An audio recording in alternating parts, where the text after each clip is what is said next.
This is Richard Wolff from Democracy at Work with another Wolff Responds.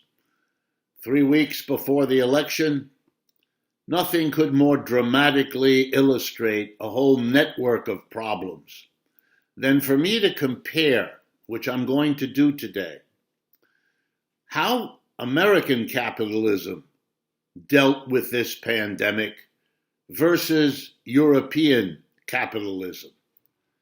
And to make sure the point gets across, let me kind of prefigure what I'm after here. Socialism for the last 75 years has been weak in the United States relative to Europe, where it's been strong. The United States has never had a socialist political party in power. Europe has had socialist political parties in power for most of the last century in one country after another. The leader of the Netherlands today is a socialist. The government in Portugal today is a coalition of the socialist, communist, and green parties of Portugal. I won't embarrass you, my listeners, and my viewers by asking how many of you didn't know that, because it's not covered here.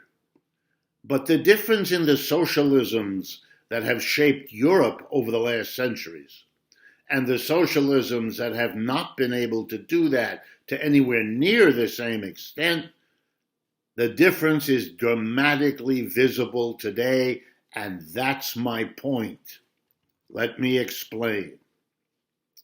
Since February and March, when this pandemic hit, European countries have done something the United States did not do. And over the last few days, the Europeans have agreed to extend what they did into next year, and in some cases, as in Germany, for the entirety of next year already. That's 2021. Here's what the Europeans basically did.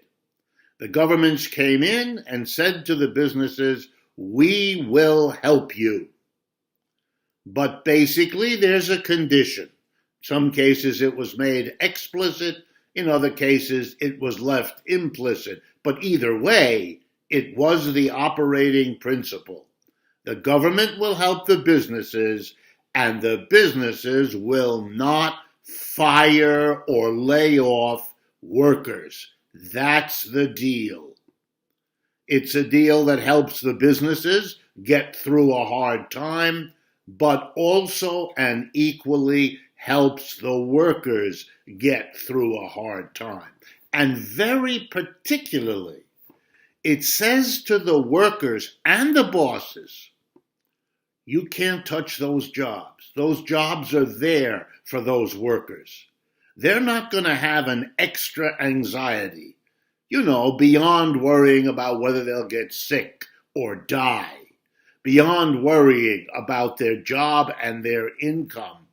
They're not going to also have to worry about whether the job will be there when the pandemic is over, whether they even have a job to go back to, and even if they do, will it be the same job or will it be in deteriorated conditions, in reduced benefits? The European approach was not to impose on its working class the anxiety. Your job is there. You're not losing your job. You're keeping your job.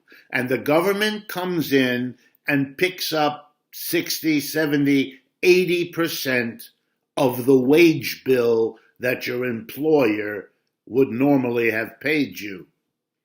So the employer only has to cover a small amount.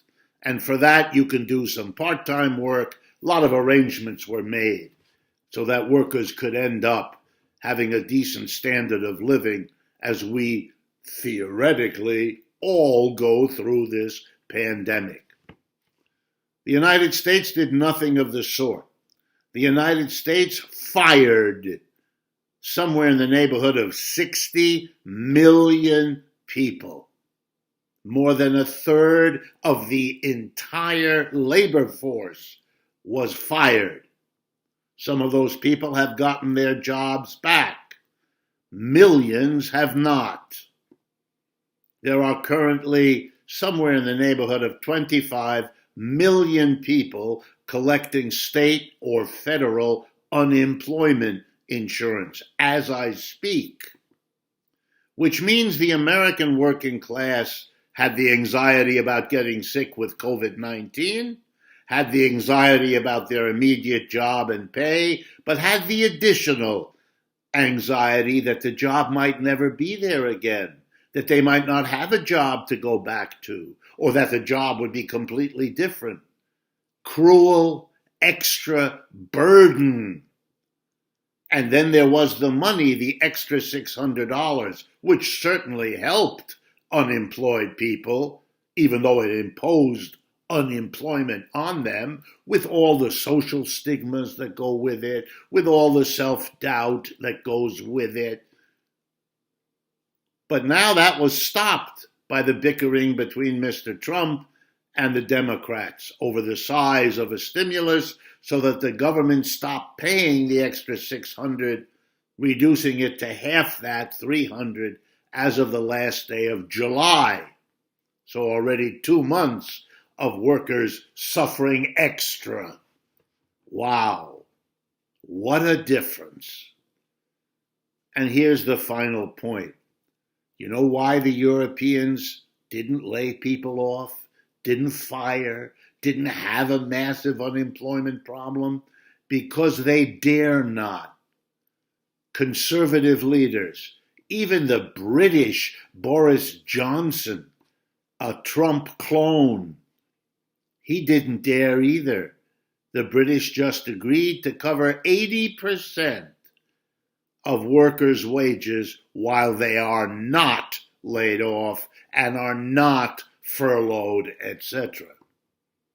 You know why even the conservatives in Europe dare not do what the American economy did to the working class?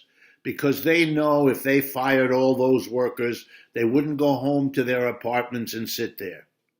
They'd be in the street, and the economy would shut down way more thoroughly than any pandemic could have achieved.